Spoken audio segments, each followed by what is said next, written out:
हम इस वीडियो में ये देखेंगे कि इलेक्ट्रोमैग्नेट क्या है, आखिर में इलेक्ट्रोमैग्नेट होता क्या है।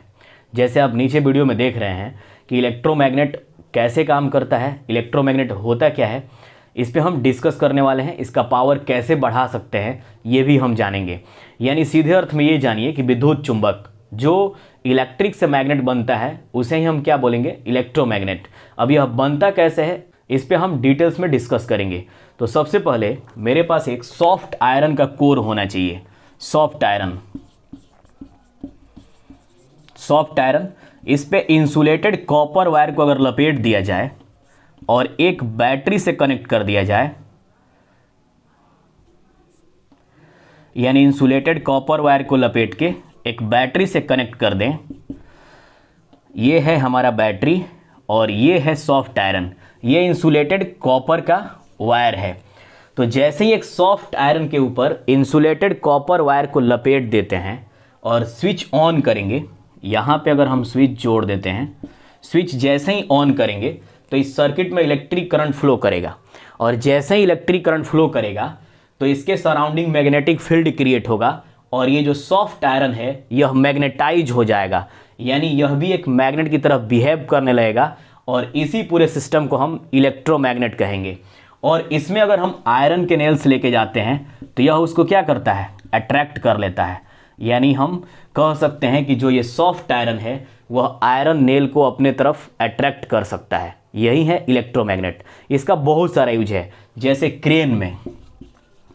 क्रेन हुआ, या फिर से अगर हम MRI करवाते हैं वहाँ भी इलेक्ट्रोमैग्नेट का काम पड़ता है, या फिर से अगर हम कोई भी मेडिकल साइंस में अगर हम कुछ भी अपने बॉडी पार्ट्स को चेक करवा रहे हैं तो वहाँ भी इलेक्ट्रोमैग्नेट का काम पड़ता है। या फिर से अगर आप देखेंगे तो इलेक्ट्रोमैग्नेट का यूज हम इलेक्ट्रिक बेल में भी करते हैं। इलेक्ट्रिक बेल, उसमें भी इलेक्ट्रोमैग्नेट का यूज किया जाता है। बड़े से बड़े मेटल के ब्लॉक को उठाने में भी इलेक्ट्रोमैग्नेट का यूज किया जाता है। बुलेट ट्रेन, वहाँ भी इलेक्ट्रोमैग्नेट का यूज किया जाता है। आगे फिर हम डिस्कस कर रहे हैं कि आखिर में इसके वैल्यू को कैसे इंक्रीज कर सकते हैं। तो इसके लिए हम यहाँ पे कोर मटेरियल सॉफ्ट आयरन का यूज करेंगे, जिस पे हम ये वायर को लपेट रहे हैं। किसका होना चाहिए, उसका नेचर क्या होना चाहिए, सॉफ्ट आयरन। दूसरा, ये जो नंबर ऑफ टर्न्स आप देख रहे हैं इसको बार बार लपेटा गया है, इसको हम ज़्यादा नंबर में लपेटेंगे, यानी लार्ज नंबर ऑफ टर्न्स, यानी जो लपेट रहे हैं उसका संख्या हम बढ़ा देंगे। तो जैसे ही ये अगर आप लपेट रहे हैं इसका संख्या और बढ़ा देते हैं, इसका नंबर और बढ़ा देते हैं तो इलेक्ट्रोमैग्नेट और पावरफुल बनेगा। सॉफ्ट आयरन लेते हैं तो और पावरफुल बनेगा मैग्नेट।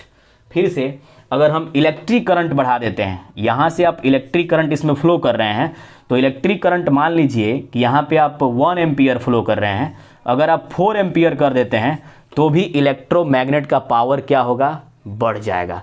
यानी नंबर ऑफ टर्न्स बढ़ा देंगे, इलेक्ट्रिक करंट का वैल्यू बढ़ा देंगे, सॉफ्ट आयरन यूज करेंगे और साथ में अगर आप यू शेप्ड बना रहे हैं मैग्नेट, ये नॉर्थ पोल और ये साउथ पोल, तो इसमें हम क्या करेंगे, जो गैप है यानी नॉर्थ पोल और साउथ पोल के बीच का जो गैप है उसको डिक्रीज कर देंगे।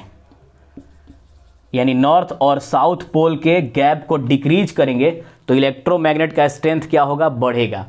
अगर नॉर्थ साउथ पोल के गैप को इंक्रीज करेंगे तो इलेक्ट्रोमैग्नेट का पावर क्या होगा, घटेगा।